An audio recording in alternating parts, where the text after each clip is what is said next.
ঢাকায় বুলডোজার চালিয়ে দুর্গা মন্দির ভেঙে দিল ইউনূস প্রশাসন। বাংলাদেশে হিন্দু নির্যাতন নিয়ে এবার গর্জে উঠল ভারত। অরাজকতার সব সীমা পার করল ইউনূসের বাংলাদেশ। হিন্দু সংখ্যালঘুদের ওপরে অত্যাচার তো চলছিল, এবার বাংলাদেশে বুলডোজার দিয়ে গুড়িয়ে দেওয়া হলো দুর্গা মন্দির। বাংলাদেশের রাজধানী ঢাকার বুকে এমন নিন্দনীয় ঘটনাই ঘটেছে। ভারত সরকারের নজর এড়ায়নি এই কাণ্ড। গোটা ঘটনার তীব্র নিন্দা করেছেন বিদেশ মন্ত্রকের মুখপাত্র রণধীর জয়সওয়াল।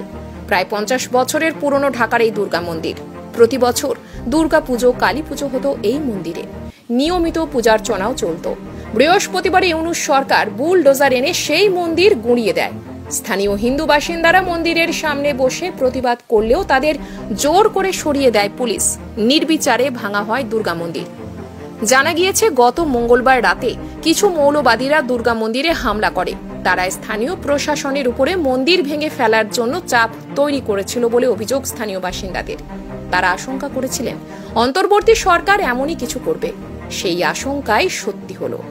প্রকাশ্য দিবালোকে সেনা ও পুলিশের নিরাপত্তায় বুলডোজার দিয়ে ভেঙে ফেলা হলো ঢাকার দুর্গা মন্দির।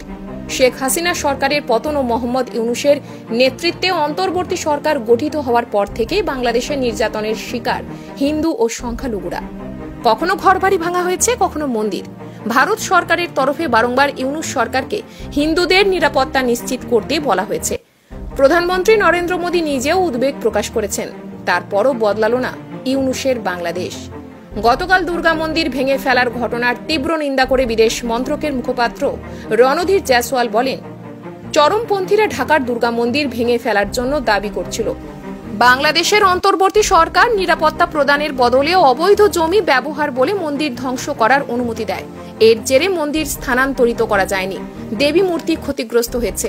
বাংলাদেশে এই ধরনের ঘটনার পুনরাবৃত্তি ঘটতে দেখে আমরা হতাশ। ফের একবার আমরা জোর দিয়ে বলছি যে বাংলাদেশে হিন্দু, তাদের সম্পত্তি ও ধর্মীয় প্রতিষ্ঠানগুলিকে রক্ষা করা বাংলাদেশের অন্তর্বর্তী সরকারের দায়িত্ব।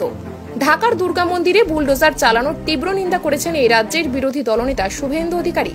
তিনি মন্দিরে বুলডোজার চালানোর মুহূর্তের ভিডিও এক্সে শেয়ার করে লিখেছেন, বাংলাদেশের ইউনূস সরকারের আমলে গত কয়েক মাস ধরে সেখানকার হিন্দুদের ওপর অমানবিক নির্যাতন চলছে, যা এখনো থামার কোনো নাম নেই। প্রায় 3 শতাধিক হিন্দু মন্দির ভাঙচুরের ঘটনা ঘটেছে, যার মধ্যে বেশ কয়েকটি আবার অতি প্রাচীন এবং ঐতিহ্যবাহী মন্দির। এবার সেখানে নতুন সংযোজন ঢাকার খিলক্ষেতের সার্বজনীন দুর্গা এবং কালী মন্দির। মহাপ্রভু শ্রী শ্রী জগন্নাথ দেবের রথযাত্রার আগে আজ সরকারিভাবে কোনো নোটিশ ছাড়াই খিলক্ষেতের দুর্গা ও কালী মন্দির ভাঙচুরের সাথে সাথে দেবদেবীর প্রতিমাগুলিও ভাঙচুর করা হয়েছে। স্থানীয় হিন্দুরা বাধা দেবার চেষ্টা করলে তাদের উপর বল প্রয়োগ করা হয়। উগ্র মৌলবাদের সমর্থক বাংলাদেশের বর্তমান ইউনূস সরকারের প্ররোচনায় হিন্দুরা যেভাবে সেখানে অত্যাচারিত হচ্ছেন, তাতে আগামী কয়েক বছরে বাংলাদেশে হিন্দুদের অস্তিত্ব থাকবে না। তিনি অভিযোগ করেছেন, বাংলাদেশের মতোই পশ্চিমবঙ্গেও হিন্দুদের উপর অত্যাচার শুরু হয়েছে। তিনি লিখেছেন, দিন 3-4 আগে নবান্নে মমতা বন্দ্যোপাধ্যায়ের সঙ্গে সাক্ষাৎ করেন বাংলাদেশের অন্তর্বর্তী সরকারের প্রধান উপদেষ্টা মোহাম্মদ ইউনূসের দূত। সংবাদ মাধ্যমের খবর অনুযায়ী নাকি বাংলাদেশের অন্তর্বর্তী সরকারের প্রধান উপদেষ্টা মোহাম্মদ ইউনূসকে শুভেচ্ছাও জানান মুখ্যমন্ত্রী।